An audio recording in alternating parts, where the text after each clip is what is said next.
Hello everyone যারা যারা সরকারি লেট্রিনের কারণে আবেদন করছলা এরা লাগে খুবই গুড নিউজ কারণ লিস্টও যারা মানুষের নাম আই গেছে তারারে খুবই জলদি খুব কম দিনের ভিতরে তারার প্রথম কিস্তিটা তারার অ্যাকাউন্টে দেব হয়ে যাব। তো এই লিস্ট যেটা আপনারা দেখরা এই লিস্টটা আপনার নাম এই লিস্টের অন্তর্ভুক্ত হয়েছে কি না হয়েছে এটা যদি আপনি চেক করতে চান তা হইলে খুব সহজ মাত্র 2 মিনিটের ভিতরে আপনার আতো যে মোবাইল আছে ও মোবাইল দিয়েও আপনি চেক করতে পারবেন। তো কীরকম লিস্টের নামটা মোবাইল দিয়ে চেক করতে লাগে এটা আমি খুব সহজ ভাষায় আপনারা দেখাই দিলেই। তো চলো let's get started. First of all মোবাইলের গুগল ব্রাউজার ওপেন করিয়া টাইপ করো এসবিএম লিখে টাইপ করার পরে ওরকম ইন্টারফেস আইব একদম উপরে লেখা আছে স্বচ্ছ ভারত মিশন ওটার উপরে ক্লিক করো। স্বচ্ছ ভারত মিশনরে ক্লিক করার পরে ওরকমের ইন্টারফেস দেখতে পাইবা।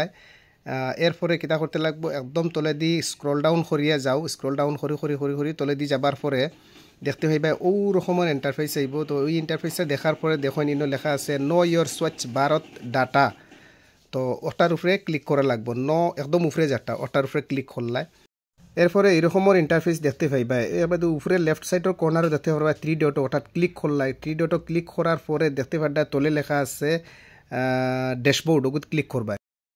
ড্যাশবোর্ড ক্লিক করার পরে ওরকমের ইন্টারফেস আইব আপনারা দেখতে পাইবা।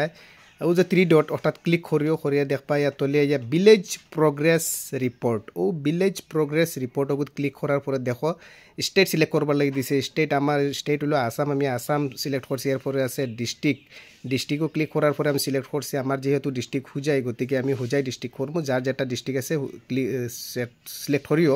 এরপরে তুলে দিয়ে বা ব্লকও গেলে আমার ব্লক যেহেতু বিন্নাখান্তি গতিকে আমি বিন্নাখান্তিটারেও সিলেক্ট করছি, জারজারিটা করিও জারজারি। এরপরে আছে পঞ্চায়েত আছে, পঞ্চায়েতও গিয়ে আমার যেহেতু যমুনা আমি যমুনা করছি, আপনার যেটা পঞ্চায়েত আপনি ওটা সিলেক্ট করবা। এরপরে দেখাইব তলে সিলেক্ট করবার লাগে হয়েছে ভিলেজও গিয়া যার যেটা ভিলেজ আছে ওটা সিলেক্ট করিও। আমার যেহেতু ভিলেজ পূব রৌয়ারপাড় গতিকে আমি পূব রৌয়ারপাড় ভিলেজটারে সিলেক্ট করছি। পূব রৌয়ারপাড় সিলেক্ট করার পরে যার ভিলেজ সিলেক্ট করার পরে ও দেখবা তলে দিয়ে তোরা স্ক্রল ডাউন করে লিলুয়া করে দেখা যায় সাবমিট। ও সাবমিটটার মাঝে ক্লিক করার পরেও দেখবা তো ওরকমের একটা ইন্টারফেস আইব।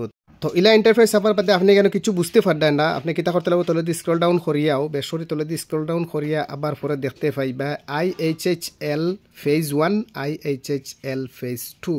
তো ফেজ 2 অর্থাৎ যেটা লিস্ট আমরা চাইতাম ওটা আছে ইনো ই যে ভিলেজ সিলেক্ট করছি কেন মাত্র 29 বেনিফিশিয়ারি আছেন। আপনি ও সংখ্যাটার উপরে ক্লিক করতে লাগবো IHHL ফেজ 2 ওটার উপরে ক্লিক করার পরে দেখতে পাইবা যে ও রকমের লিস্টটা ইনো ই যে পূব রৌয়ারপাড় গাঁও যেটা আমি সিলেক্ট করে দিছি এই গাঁৱত কতজন মানুষ বেনিফিশিয়ারি 29 পার্সন আছেন ইনো। 29 জন মানুষের নাম সিলেক্ট হয়ে আছে, তার নাম স্বামীর নাম বা বাপর নাম সম্পূর্ণ ডিটেলস ইনো দেখতে পাওয়া যায়। আশা করি ভিডিওটা আপনারা নিশ্চয় ভালো লাগছে। যদি ভালো লাগে তাহলে ভিডিওটা লাইক কমেন্ট শেয়ার করবা। আর যদি চ্যানেলও নতুন হয়ে তখন তো প্লিজ চ্যানেলটারে ফলো করে রাখবা। এই ধরনের নিত্য নতুন আপডেট আপনারা আমি হামেশা দেওয়ার চেষ্টা করব।